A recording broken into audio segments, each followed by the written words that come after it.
In congressional testimony last week, the principal deputy director of the National Institute of Health, also known as as NIH, well, they admitted that the agency had funded gain-of-function research at the Wuhan Institute of Virology in China through an organization called the EcoHealth Alliance. Dr. Tabak, did NIH fund gain-of-function research at the Wuhan Institute of Virology through EcoHealth? It depends on your definition of gain-of-function research. If you're speaking about the generic term, yes, we did. Kind of reminds me of it depends on what is. You remember that? A discussion for another time. But that was an exchange between Congresswoman Debbie Lesko and the NIH Principal Deputy Director Lawrence Tabak during his testimony last week.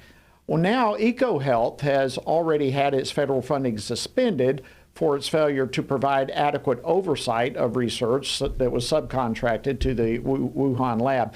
But this testimony provided new insight into the likelihood of a lab leak launching the COVID pandemic, as well as the U.S.'s involvement in funding gain-of-function research at the Wuhan lab. Well, a lot to get into here, and joining me now to talk about it is Dr. Robert Malone, Chief Medical and Regulatory Officer for the Unity Project, and an internationally recognized physician scientist who specializes in advanced development of medical countermeasures to infectious diseases. So, Dr. Malone, welcome back to Washington Watch.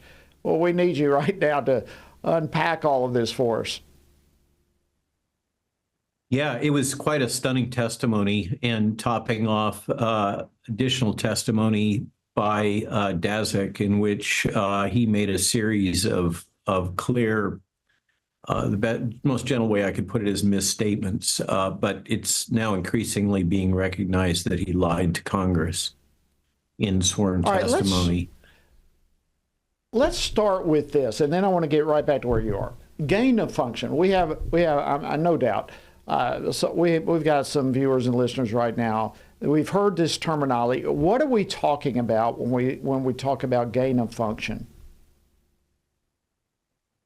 Thank you for that. And it is appropriate to bring the viewers up to speed on what we're talking about.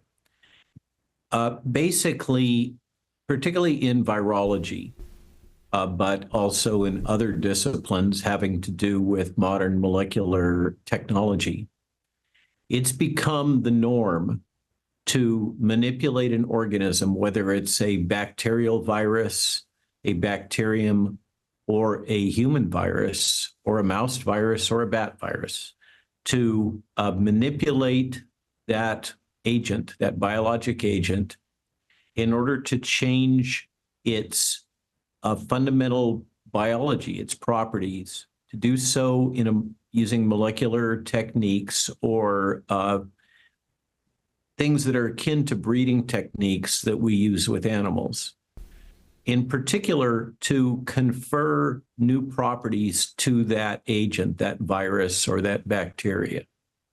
So as the Tabuk was suggesting, the general public understands gain of function to be the engineering of a biologic entity, in this case a virus, to confer new or additional characteristics to that virus or biologic agent. Now, the hair splitting that you heard ongoing right there was that the NIH has kind of in real time, right after the testimony with Anthony Fauci, the infamous exchange with Rand Paul, the NIH surreptitiously changed the definition of gain-of-function research, and Tabuk testified that he doesn't know who did it, but someone changed the definition to a very nuanced one, in which if we're talking about a pathogen like a virus that causes disease, if it doesn't cause human disease and be readily transmitted from human to human, then the NIH considers this what we would all consider to be gain of function to not be gain of function. So that means that people can do these kinds of experiments where they confer new properties or capabilities to a virus without calling it gain of function and without running into the prohibitions or oversight, if it's not already efficiently transmitted from human to human. And the hair splitting goes a little deeper, as testified by Daszak, because in that case, EcoHealth and the Wuhan Institute of Virology were dealing with a bat virus that wasn't yet highly infectious to humans, but they were seeking it to make it infectious to humans, highly infectious to humans. So the whole gain of function was intended to convert something that was not currently infectious to humans to something that was, but under the current definition, that was allowed. That was not considered to be gain of function. Now, if you're not completely confused yet, I can carry on, but you get the point. This is bureaucratic hair splitting. Well, it's horrifying. I mean, look, there was a time when you could not even say that COVID-19, which, by the way, killed millions of people, there was a time you couldn't even say it was a man-made virus that escaped from a Chinese lab, and that the U.S. helped fund it. But the more Congress investigates, the more it appears that not only is this true, but many of those who were calling such things a conspiracy, they knew it was true.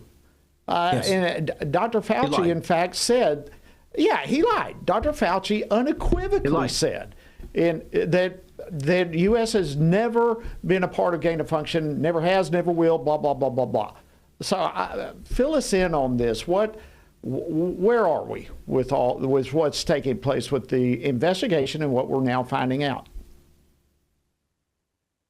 Well, this goes deep, and with the Tabak testimony, we learned a lot of other nefarious activities, such as, I think the gentleman's name is Morenz, who is one of Dr. Fauci's top lieutenants, or was actively avoiding Freedom of Information Act requests by deleting emails and then directing Dr. Daszak, for instance, to correspond via Gmail rather than by the usual NIH email addresses, and that Dr. Morenz had been tutored on how to do this to avoid Freedom of Information Act disclosures by a FOIA officer within NIH. So one of the NIH bureaucrat functionaries trained Fauci's lieutenant into how to circumvent FOIA requests by deleting emails surreptitiously so that there wouldn't be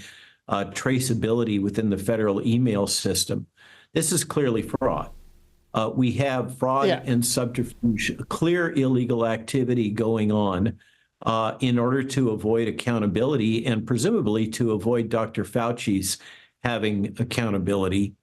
And within this email chain in which this is being discussed, and I think this is partially discovered through subpoena and FOIA of communications from Daszak. So Mr. Morenz was able to delete emails on the NIH server, but was not able to delete them on Daszak's server.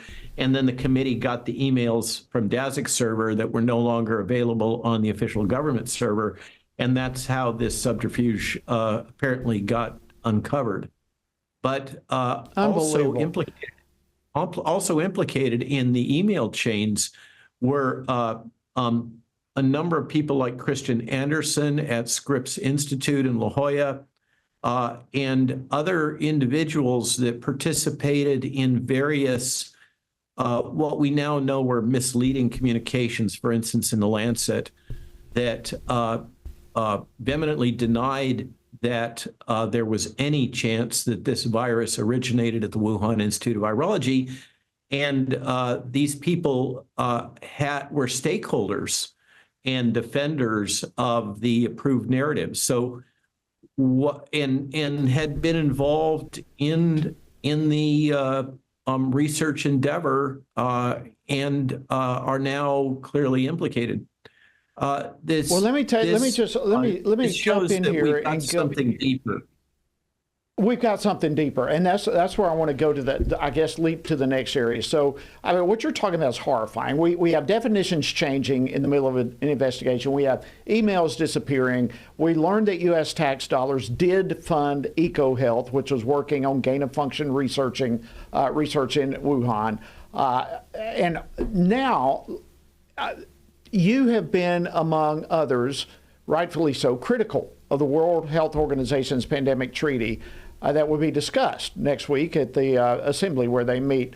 Do the revelations that are now coming forth highlight the concerns that are that people are bringing out about these unelected bureaucrats, in essence, seizing U.S. sovereignty and who knows what else, where there has been evidently so much corruption in the World Health Organization?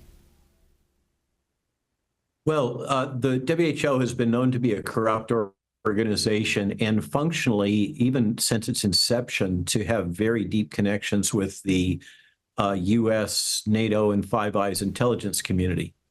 It also has deep connections with the CCP, the Chinese Communist Party, and through that, the People's Revolutionary Army, Revolutionary Army of China. So the WHO is notoriously corrupt, as you say. It relies on a variety of surreptitious funding, including from the pharmaceutical industry. And I personally witnessed the former Director General basically doing a shakedown of my client, seeking additional money in exchange for favorable positioning of their vaccine candidate, which at the time was for Ebola. So why does the Biden administration, why are they on board with giving World Health Organization global authority? More than on board. It's more than them being on board. The IHRs and the pandemic accord language originated from the Biden's HHS. Okay, so this is not something that originated in Geneva or at the WHO or on Klaus Schwab's desk.